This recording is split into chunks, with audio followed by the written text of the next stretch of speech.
When a resident is admitted to a facility or begins receiving home health care, assessments are completed by healthcare staff, including nurses, physical therapists, and occupational therapists, to determine their care needs.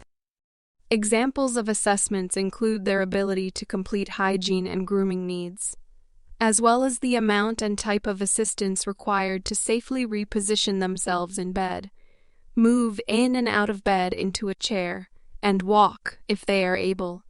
The findings from these assessments are implemented into the client's care plan that the nurse and NA carry out. Roles of various therapists will be further discussed in a later module. As discussed in the skincare section in Module 4, clients who are immobile must be repositioned every 2 hours to prevent pressure injuries and other complications of immobility.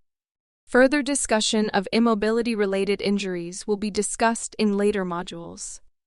Moving residents must be done carefully because their skin can easily be damaged by improper handling.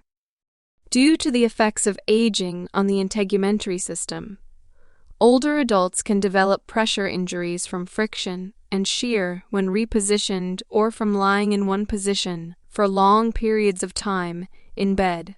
Pressure injuries, formerly called pressure ulcers or bed sores, are localized damage to the skin or underlying soft tissue, usually over a bony prominence, as a result of intense and prolonged pressure and/or shear.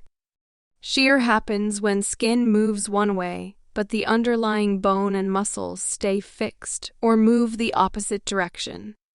Shear can occur when an individual sits up in a bed, chair, or wheelchair, and gravity causes the bone and muscle to slide down, while the skin is pulled in the opposite direction by the sheets or clothing.